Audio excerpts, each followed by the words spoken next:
अस्सलाम वालेकुम। Supreme court से मैं हूं इब्रार हुसैन अस्तूरी और नाज़रीन, आज कमरा अदालत नंबर 2 में जस्टिस अमीनुद्दीन खान और जस्टिस नईम अख्तर अफगान ने ऑडियो लीक्स के हवाले से एक अहम केस की समाअत की है, जिसमें इमरान खान की एहलिया बुशरा बीबी और साबिक चीफ जस्टिस साकिब निसार के बेटे नजमुल साकिब के हवाले से ऑडियो लीक्स का मामला था।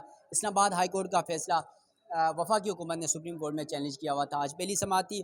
मरियम नवाज़ मेरे साथ मौजूद हैं। मरियम, आज की समाअत का अहवाल बताएगा, थोड़ा सा बैकग्राउंड भी बताएगा। ये मामला है क्या जो बुशरा बीबी की ऑडियो लीक है या साकिब निसार के बेटे की जो ऑडियो लीक है, क्या कुछ है ये? देखिए, ये बेसिकली मामला अगर हम इसको बिल्कुल नटशेल में देखें तो ये है कि ये मामला लिंक करता है साबिक चीफ जस्टिस साकिब निसार से और साबिक वज़ीर आज़म इमरान खान से, जो इस वक्त ना इस्टेब्लिशमेंट को कबूल हैं और ना ही वो इस सुप्रीम कोर्ट को, जो कि चीफ जस्टिस कादी फरीसा की सरबराही में एक तरह से है, उसके कुछ जजेस को कबूल है। तो आज जो बेंच बना, यानी जो जस्टिस नईम अख्तर अफगान और जस्टिस अमीनुद्दीन खान पर मुश्तमिल बेंच था, जस्टिस अमीनुद्दीन खान सरबराही कर रहे थे। इस बेंच में चीफ जस्टिस कादी फरीसा खुद तो नहीं बैठे, लेकिन ऑर्डर इसी किस्म का आया कि अगर वो बैठे होते तो आता। खुद इसलिए नहीं बैठे कि बाबर सत्तार का, क्योंकि ऑर्डर चैलेंज था और बाबर सत्तार वो हैं जो उनके वकील थे उनके रेफरेंस के मामले पर। तो जाहिर है कि यहाँ पर कन्फ्लिक्ट आ जाता है इंटरेस्ट का, और इस वजह से वो खुद बेंच का हिस्सा नहीं बने।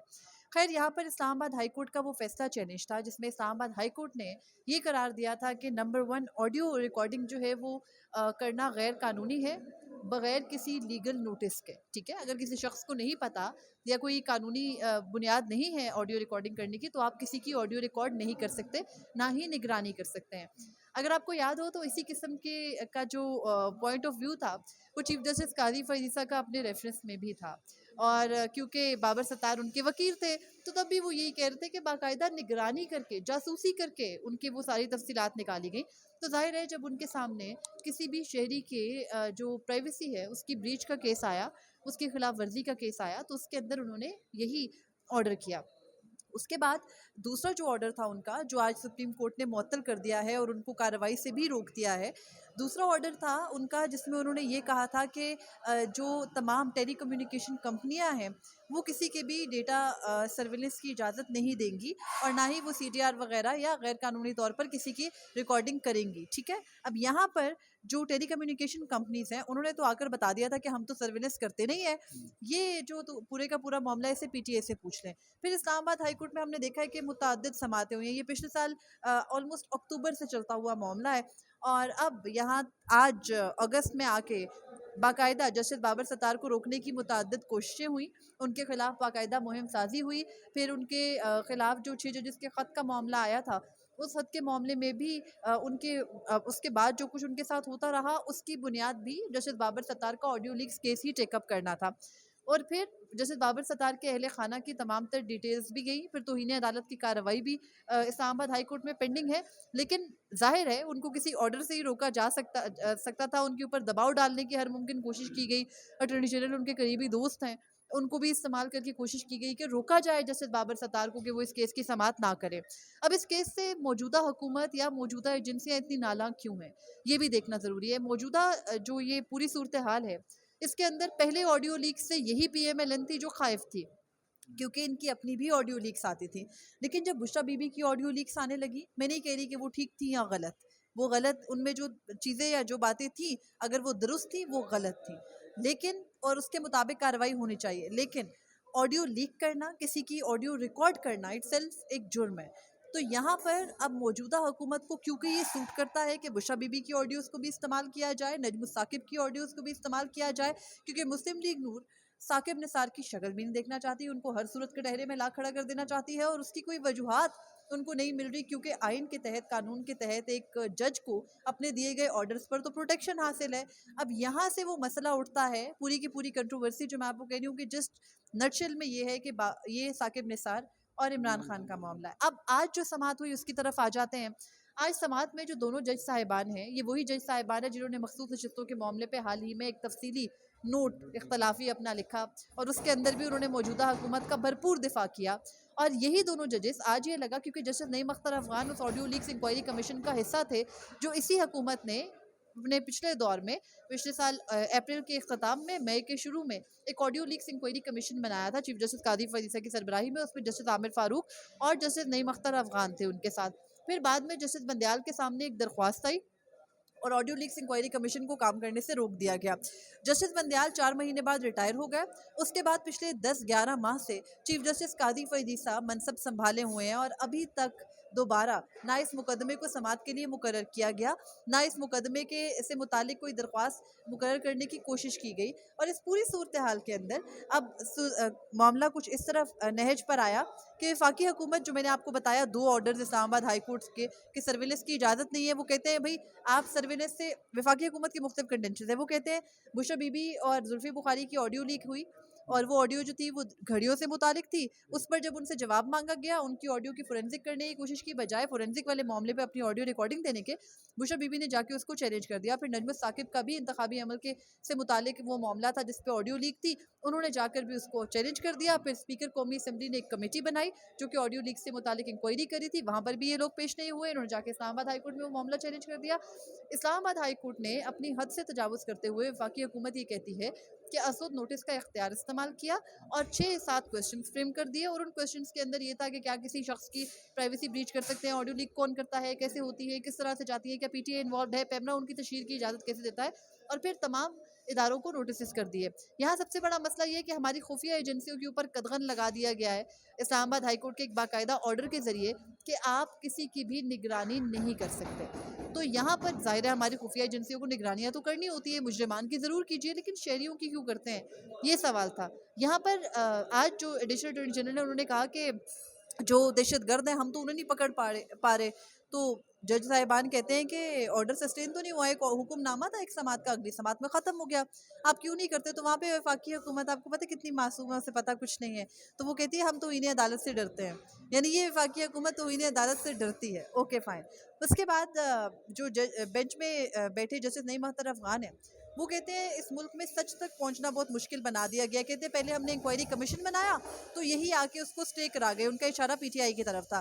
फिर कहते हैं जब इनका अपना ऑडियो लीक्स का मामला निकला तो ये उस मामले को लेकर इस्लामाबाद हाई कोर्ट में चले गए। तो कहते हैं ना आपने अदालत को चलने दिया, ना आप हुकूमत को काम करने दे रहे हैं जो कमेटी स्पीकर ने बनाई, तो उसके बाद आप बताएं कि सच तक कैसे पहुंचा जाएगा। फिर वो कहते हैं एक स्मोक स्क्रीन बना दी गई है, धुएं की दीवार, और उस पर सारा कुछ किया जाता है, कोशिश की जाती है सच तक कोई ना पहुंच सके। फिर जस्टिस अमीनुद्दीन खान, मैं अक्सर ऐसे ये मकूला इस्तेमाल किया करती हूँ कि वो अपनी 100% अकल इस्तेमाल करने के बाद ये सवाल कर रहे थे कि क्या आपने पूछा ऑडियो लीक जिन्होंने दरख्वास्तें दी कि जो उनके जो दूसरे पार्टनर्स थे दूसरे एंड पे, कहीं उन्होंने तो ऑडियो लीक नहीं की? अब यहाँ पर और फिर वो कहते हैं कि क्या आपने सेल फोन्स जो थे बुशरा बीबी का या नजमुत साकिब का, उनको अपने कब्जे में लेकर फोरेंसिक करने की कोशिश की? तो रेशल अटॉर्नी जनरल कहते हैं कि उन्होंने ताउन ही नहीं किया, वो तो कहते हैं कि ये ऑडियो फेक है। अब यहाँ पर चंद सवालात हैं जो कि बड़े बुनियादी हैं। अगर कोई ये कह रहा है कि हमारी ऑडियो लीक जो हुई है वो फेक है, वो दुरुस्त नहीं है, तोड़ मरोड़ के पेश की गई है, तो वहाँ वो शख्स क्या अपनी जो ऑडियो रिकॉर्डिंग है वो खुद जारी करेगा या उसका पार्टनर करेगा, ये एक क्वेश्चन है। सेकेंडली सवाल ये है कि अगर किसी की भी ऑडियो, क्योंकि कॉल है ना, तो कॉल रिकॉर्ड में आप कैसे ये जांच सकते हैं कि उसकी ऑडियो उसी शख्स के फ़ोन में महफूज होगी? मतलब ये इतने बेसिक, इतने पेचीदा सवालात हैं। अगर कोई एक मर्तबा जैसे जस्टिस बाबर सत्तार ने 1 on 1 आगे बढ़कर ये कोशिश कर ही ली थी कि ऑडियो लीक्स के मामले में बाकायदा एजेंसियों से पूछा जाए कि आपका तरीक़ेकार है क्या? आप करते कैसे हैं? कैसे होता है? अगर ये शफ़ाफ़ियत किसी तरह लाई ही जा रही थी, तो हमारे जजेस ने ये कहकर के सच तक कोई पहुँचने नहीं देता, सच्चाई तक पहुँचने के उस रास्ते को भी रोक दिया और ये कहकर रोक दिया कि हाई कोर्ट ने अपने इख्तियार से तजावुज़ किया।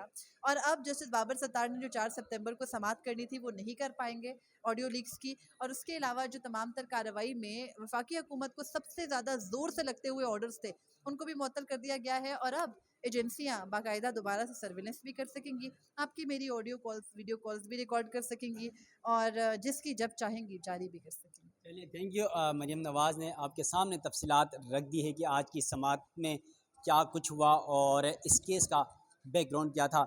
यकीनन जिस तरह मरीम ने बात की कि चीफ जस्टिस काजी फाइज साहब खुद तो इस बेंच का हिस्सा नहीं रहे, लेकिन इस बेंच में मौजूद जो 2 जजेज़ हैं, जस्टिस अमीनुद्दीन खान और जस्टिस नईम अख्तर अफ़गान, ये दोनों जजेस काजी फाइज़ साहब के करीबी समझे जाते हैं। इसके अलावा जो पाकिस्तान तहरीक इंसाफ की मखसूस नशिस्तों से मतलब केस था, 13 रुकनी फुल कोर्ट ने जो मुकदमा सुना था, उसमें से जिन 2 जजेस ने इख्तिलाफी नोट लिखा था और मखसूस नशिस्तें पीटीआई को देने के हवाले से ये सवाल उठाया था कि सुप्रीम कोर्ट के जजेस ने आइन को रीराइट किया है। इस तरह के तासुरात दिए थे, तो उस पर बड़ी बहस मुबाहिसा चलती रही। और अब काज़ी फ़ायज़ साहब खुद चैम्बर वर्क कर रहे हैं, तो इन दो जजेस के सामने ये मुकदमा लगा था। और सुप्रीम कोर्ट में आज जब समाअत हुई तो हाई कोर्ट को ऑडियो लीक्स के हवाले से मज़ीद अदालती कार्रवाई से रोक दिया गया है और फिर नोटिस कर दिए गए हैं बुशरा बीबी को, जो इमरान खान के एहलिया हैं। इसके अलावा साकिब निसार साहब जो साबिक़ चीफ जस्टिस सुप्रीम कोर्ट थे, उनके बेटे नजमुल साकिब को, क्योंकि बुशरा बीबी की जो ऑडियो थी वो जुल्फ़ी बुखारी से के साथ थी जो मुबीना तौर पर वायरल की गई। उसमें गड़ी के हवाले से जो तोशाखाना का केस भी आपको याद हो, तो गड़ियाँ जो बैरून मुल्क गवर्नमेंट्स या जो सरबराह होते हैं जो वज़ीर-ए-आज़म पाकिस्तान को देते हैं, उन गड़ियों का ये तज़किरा था। इसके अलावा नजम साकिब का पंजाब में एक अबू ज़र नामी एक पंजाब असम्बली के मेंबर हैं, उनके टिकट के हवाले से ये ऑडियो थी। उस ऑडियो के ऊपर बड़ी बहस मुबाहिसा हुई। सुबह का जो आज का व्लॉग था, इस पर मैंने दोनों मुकदमात की तफसीलात बताई थी और मैंने आपको ये कहा था कि जब समाअत होगी उसके बाद तफसीलात आपको बताऊँगा। इसके अलावा एक और मुकदमे का मैंने ज़िक्र किया था कि जो फैसलाबाद का है NA 97 हल्का, वहाँ पर मुस्लिम लीग नून और पाकिस्तान तहरीक इंसाफ के दरमियान जंग जारी थी। आज क्योंकि लतीफ़ खोसा जो वकील थे, उनकी जानिब से इल्तवा थी PTI के उम्मीदवार की जानिब से, आज़ाद उम्मीदवार थे, और उस मामले पे भी आपको पता है दोबारा वोटें की गिनती का मामला था। पाकिस्तान तहरीक इंसाफ के जो उम्मीदवार हैं उन्हें जीत करार दिया गया था, लेकिन वो जीत गए थे 8 फरवरी के इंतखाबात में। फिर जो मुस्लिम लीग नून के उम्मीदवार हैं वो इलेक्शन कमीशन गए और इलेक्शन कमीशन में दोबारा वोटिंग गिनती का मामला था। इलेक्शन कमीशन ने दोबारा वोटिंग गिनती का हुक्म दिया और फिर पाकिस्तान तहरीक इंसाफ के जो उम्मीदवार हैं वो उन्होंने लाहौर हाई कोर्ट के दरवाजे खटखटाए और वहाँ से उन्हें रिलीफ मिला। इलेक्शन कमीशन को दोबारा गिनती से रोक दिया गया था और इलेक्शन कमीशन का जो फैसला था वो रद्द करा दिया था लाहौर हाई कोर्ट ने। अब लाहौर हाई कोर्ट के फैसले के खिलाफ यहाँ पर मुस्लिम लीग नून के उम्मीदवार जो हैं गौहर अली खान, वो यहाँ पर आए थे। तो आज जो वकील थे लतीफ़ खोसा साहब, उनकी अदम मौजूदगी में उनकी अल्तवा की दरख्वास्त थी, समाअत मुलतवी करने की दरख्वास्त थी, इस वजह से ये समाअत मुलतवी कर दी गई है गैर मुअय्यना मुद्दत तक। तो ये दो अहम मुकदमात आज सुप्रीम कोर्ट में इसी बेंच के पास हुए हैं, जस्टिस अमीनुद्दीन खान और जस्टिस नईम अख्तर अफ़गान। अब देखते हैं, ऑडियो लीक्स का मामला यकीनन इंतहाई अहम है और ख़ास तौर पर जो एजेंसियों की जानिब से ऑडियो रिकॉर्ड्स की जाती हैं, सर्विलेंस की जाती है आम शहरियों की या फिर किसी भी शख्स की, तो उसके हवाले से अब अगली समाअत होगी तो क्या सवालात उठते हैं, क्या वफाकी हुकूमत जवाब देती है और उनके वकला पेश होंगे। नजम साकिब जो साकिब निसार साहब के बेटे हैं, इमरान खान के लिए बुशरा बीबी उनके वकील पेश होंगे, वो क्या जवाब देते हैं, वो क्या दलाइल देते हैं और इन तमाम मामला पर जो दीगर इदारे हैं वो क्या रिस्पॉन्ड करते हैं। ये तो जब अगली समाअत होगी उस हवाले से आप नाज़रीन को आगाह कर दूँगा। तो नाज़रीन, मुझे दीजिएगा सुप्रीम कोर्ट से इजाज़त। अल्लाह हाफ़िज़।